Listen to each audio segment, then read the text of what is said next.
may bago akong laruan. Ayan. Harinawa ay magawa ko tuwing umaga ito. Ayan.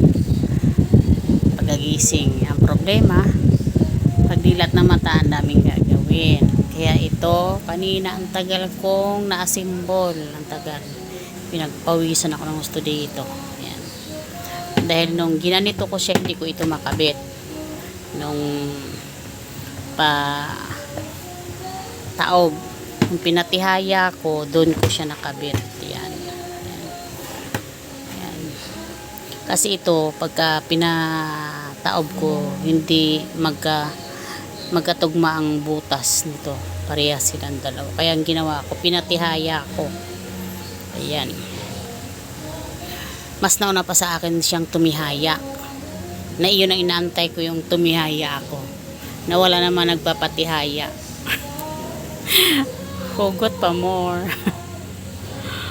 Ayan, at least nagawa ko. O, diba? May laruan ako. Ang problema, baka maunahan ako ng apo ko pa eh. Tsaka si Orig, gustong gusto to ni Orig. Akala ng apo ko to laruan lang.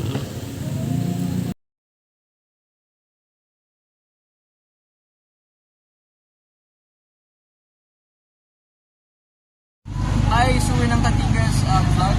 Subscribe kayo. Opo. Ate Nerma, thank you sir. Salamat po. God bless you.